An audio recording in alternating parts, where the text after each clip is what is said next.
जय हिंद, वंदे मातरम। साथियों, आज बात करेंगे एमए कोर्स के बारे में। पूरी डिटेल में आपको बताने वाला हूं कि एमए कोर्स क्या होता है, इसको करने के क्या फायदे हैं। आज की डेट में एमए करने के बाद में गवर्नमेंट सेक्टर में, प्राइवेट सेक्टर में कहां कहां पर क्या क्या जॉब आपको मिल सकती है, इसको हम किस किस मोड में कर सकते हैं, कितनी फीस लगती है, कितनी आपको सैलरी मिल सकती है। तो एमए को लेकर आपके जितने भी क्वेश्चन हैं उन सब का आंसर आपको आज की इस वीडियो में मिलने वाला है। तो यदि आप भी जानना चाहते हैं एमए कोर्स के बारे में तो वीडियो में अंत तक बने रहिएगा। आपके जितने भी क्वेश्चन हैं उन सब का आंसर आपको आज की इस वीडियो में मिलने वाला है। तो चलिए साथियों, बिना किसी तरीके करते हैं आज की वीडियो शुरू।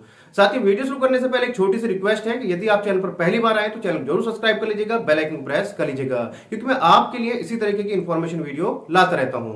तो साथियों, बात करते हैं एमए की। यदि फुल फॉर्म की बात करें तो फुल फॉर्म होती है इसकी मास्टर ऑफ आर्ट, यानी कि इसको करने के बाद में आप क्या हो जाते हैं, पोस्ट ग्रेजुएट हो जाते हैं। इसको हम ग्रेजुएशन के बाद कर सकते हैं। ग्रेजुएशन क्यों बोल रहा हूं मैं, ऐसा नहीं है कि बीए के बाद ही आप एमए कर सकते हैं। आपने ग्रेजुएशन में यदि बीएससी किया है, बीकॉम किया है या कोई और ग्रेजुएशन का आपने कोर्स किया है तो उसके बाद आप एमए कर सकते हैं। हाँ, ये जरूर है कि आप एमए आप किस सब्जेक्ट से कर सकते हैं, यानी कि ऐसा नहीं है कि यदि आपने बीएससी किया है तो आप सभी सब्जेक्ट से एमए कर सकते हैं, तो ऐसा नहीं है। तो उसके लिए भी मैंने वीडियो बनाई हुई है, उसके लिए आप डिटेल में जाकर अगर जानना चाहते हैं तो वो आप प्लेलिस्ट से जाकर देख सकते हैं।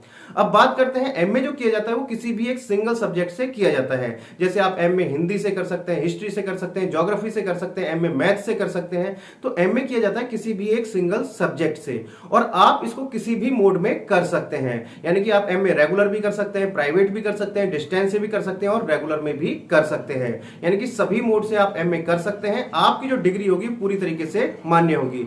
बच्चे पूछते हैं सर कि हमने प्राइवेट से किया है, ओपन से किया है, तो क्या हमें गवर्नमेंट जॉब में हम अप्लाई कर सकते हैं या फिर नहीं कर पाएंगे।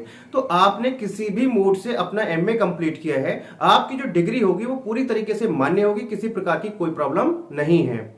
अब बात करें साथियों कि आपको एमए करना चाहिए या फिर नहीं करना चाहिए, किसके लिए फायदेमंद है और किसके लिए नहीं है।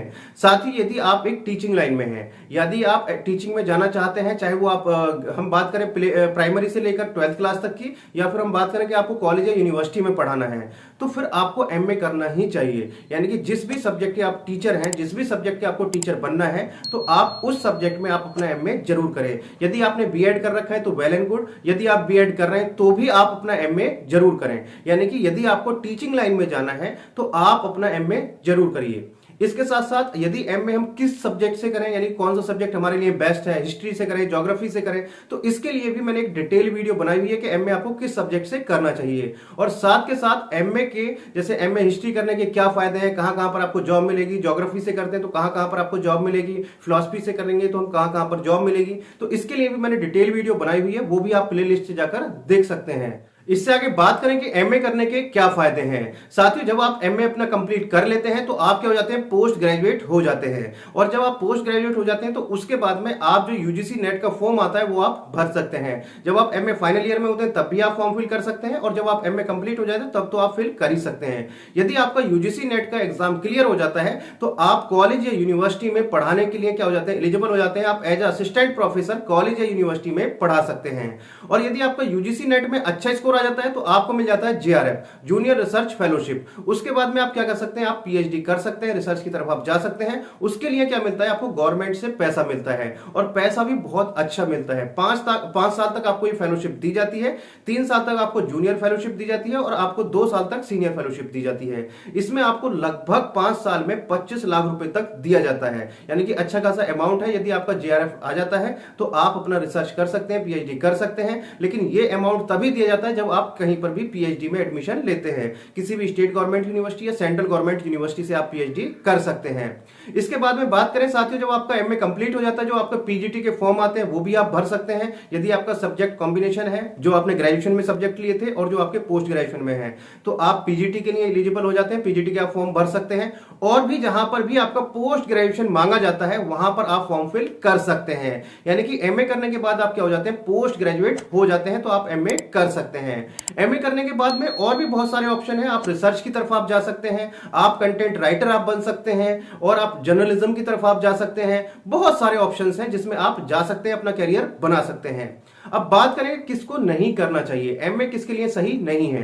साथ ही यदि आप एक प्रोफेशनल की लाइन में जाना चाहते हैं, यानी कि आप कंपनी में जाना चाहते हैं, आपको मैनेजर बनना है, ये बनना है, तो फिर आप एमए मत कीजिएगा, वहां पर आपको प्रेफरेंस नहीं दी जाएगी। यदि 4 बंदे एमबीए वाले खड़े हैं और 4 बंदे आपके एमए वाले खड़े हैं, तो वहां पर जो आपको प्रेफरेंस दी जाएगी, तो ध्यान रखिएगा वहां पर एमबीए वाले बच्चों को ही दी जाएगी।